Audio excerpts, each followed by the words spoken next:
Абе, и аз сега съм така, да видя.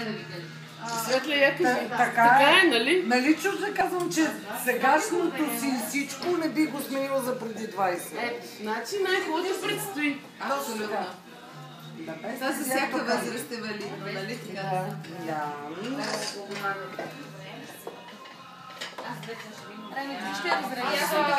Не. Важно е ти се промениш глас. Трябва да се закара и до нас.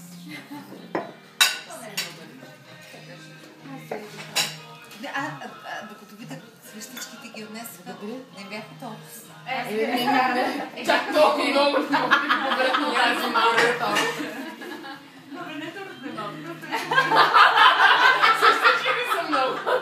И тази вечер си ужасно. Заседяващи ми ужас. Какво се не този Добре, че основната епизоди приключи с Стрелец, Стрелец. Аз съм Дева, но се откажа като занимава. Къде Стрелец ли си? Да. И вече съм Стрелец и съм Дева, да знаете. Да съм минал 35. И аз си кажете едно на здраве да ви снимам и да го изключвам видеото.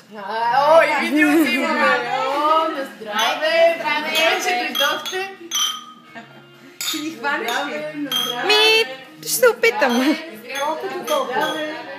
Здраве. Не дъгав фотограф, ама си единствения. Да, не ще тракаш. Здраве. А ще тракаш или филмираш на това? Филмирам, а аз ще занимавам да правя снимки. Ще си играеш. Нямам нерви. Как е виното, Ренка? Надявам се, че не е горчиво. Какво беше ли Веселин Маринов това? Стига, виж, че някой от тази маса го слуша ли? Тук има хора, дето си купили билет за концерт на Веселин Маринов. Моля ви се, самоубийте се на време!